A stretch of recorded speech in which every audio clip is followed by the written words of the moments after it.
Welcome back to మనం TV. నేను మీ Pawan బేస్వాడ. America అధ్యక్షుడు డొనాల్డ్ ట్రంప్ విధానాలకు వ్యతిరేకంగా ఆ దేశ ప్రజలు మరోసారి భారీగా నిరసనలు తెలుపుతున్నారు. లక్షలాది మంది రోడ్లపైకి వచ్చి డొనాల్డ్ ట్రంప్ విధానాలకు వ్యతిరేకంగా నినాదాలు చేస్తున్నారు. 50-51 అనే ఉద్యమాన్ని ఉధృతం చేస్తున్నారు. 50-51 అంటే 50 రాష్ట్రాలు 50 నిరసనలు ఒకే ఉద్యమం అని అర్థం.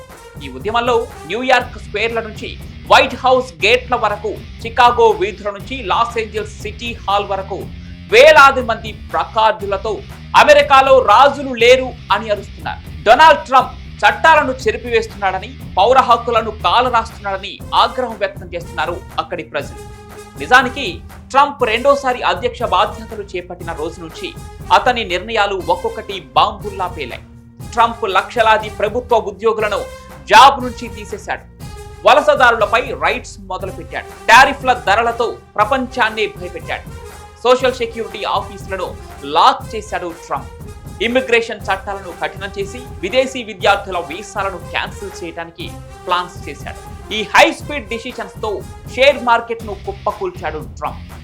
లక్షలాది ఉద్యోగాలు గల్లంతయ్యాయి. ట్రంప్ ప్రాజెక్ట్ 2025 తో అధికారాన్ని సూపర్వైజ్ చేస్తూ దేశాన్ని రాజ్యంలో పరిపాలించాలని చూస్తున్నాడని నిరసనకారులు ఆరోపిస్తున్నారు. ట్రంప్ చేస్తున్న పనులకు వ్యతిరేకంగా న్యూయార్క్ లో వర్షంలో కూడా తడుస్తూ వేలాది మంది ట్రంప్ టవర్ ముందు గుమిగూడారు. నో కింగ్స్ నో టెరనీ అని రాసి ప్లకార్డులతో నినాదాలు చేశారు. వాషింగ్టన్ డీసీలో వైట్ హౌస్ ఎదుట 25,000 మంది హ్యాండ్స్ ఆఫ్ అవర్ రైట్స్ అని అరుస్తూ ఫ్యూడల్ యుగం ముగిసింది అని రాసిన బోర్డులను చూపించారు. లాస్ ఏంజల్స్ లో సిటీ హాల్ వైపు మార్చ్ చేసిన జనం ఒక భారీ ట్రంప్ బెలూన్ను స్టేజి మీద పెట్టి పవర్ టు ద పీపుల్ అని గట్టిగా నినదించారు. ఈ నిరసనల వెనుక ట్రంప్ విధానాలపై అక్కడి ప్రజల తీవ్ర అసంతృప్తి క్లియర్ గా కనిపిస్తోంది. ప్రస్తుతం అమెరికన్ ప్రజలు ట్రంప్ విధానాలను వ్యతిరేకించడంతో పాటుగా గత నెలలో అరెస్ట్ అయిన పాలస్తీనా అనుకూల విద్యార్థి మహమూద్ ఖలీల్ ను విడుదల చేయాలని, గాజా మరియు ఉక్రెయిన్ యుద్ధాలపై ట్రంప్ వైఖరిని మార్చాలని కోరుతున్నారు. 50-51 ఉద్యమం ఒక రెవల్యూషన్ గా ఊపందుకుంది. 150కి పైగా గ్రాస్ రూట్ గ్రూపులు, సివిల్ రైట్స్ యాక్టివిస్టులు ఈ ఫైట్ ను లీడ్ చేస్తున్నట్లు సమాచారం. మొన్న ఏప్రిల్ 5ను కూడా హ్యాండ్స్ ఆఫ్ నిరసనలు దేశాన్ని కుదిపేశాయి.